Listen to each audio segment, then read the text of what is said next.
عورت اعتکاف میں بیٹھی ہوئی ہے اور ظاہر ہے کہ اس کا جو وضو خانہ ہوتا ہے، جو باتھ روم ہوتا ہے، وہ اس کی مسجد بیت کے اندر نہیں ہوتا، اس لیے کہ عورت نے مسجد بیت کے اندر اعتکاف کرنا ہوتا ہے، وہ جگہ جو اس نے نماز کے لیے مقرر کی ہوئی ہوتی ہے اس میں اس نے اعتکاف کرنا ہوتا ہے، اور اس کے لیے جو باتھ روم ہوتا ہے جہاں اس نے اپنے حاجت کو پورا کرنا ہے وہ مسجد کی حد سے باہر ہوتا ہے، تو لہذا وہاں پر وہ بلا ضرورت تو نہیں جا سکتی، ضرورت کے تحت ہی جائے گی۔ ضرورت جیسے اپنی حاجتوں کو اس نے پورا کرنا ہے، پیشاب وغیرہ کے لیے جانا ہے۔ اسی طرح اگر اس کا وضو نہیں ہے اور جس جگہ وہ بیٹھی ہے وہاں پر وضو کرنا اس کے لیے ممکن نہیں ہے،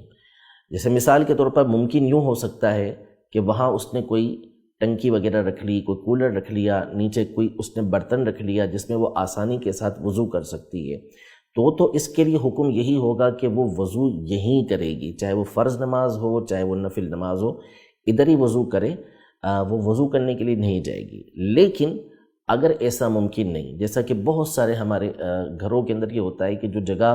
اسلامی بہنیں مقرر کرتی ہیں وہ اتنی بڑی نہیں ہوتی عام طور پر کہ اس میں ٹنکی وغیرہ رکھی جا سکے، یا ہر ایک کو یہ سہولت میسر نہیں ہوتی۔ جب سہولت وہاں میسر نہیں تو پھر اس صورت میں فرض کی ادائیگی کے لیے بھی، نفل کی ادائیگی کے لیے بھی قرآن مجید فرقان حمید کی تلاوت کرنی ہے جس کے لیے قرآن کو چھونا پڑے گا، تو اس کی ادائیگی کے لیے بھی وہ وضو کرنے کے لیے جا سکتی ہے، اس کی اسے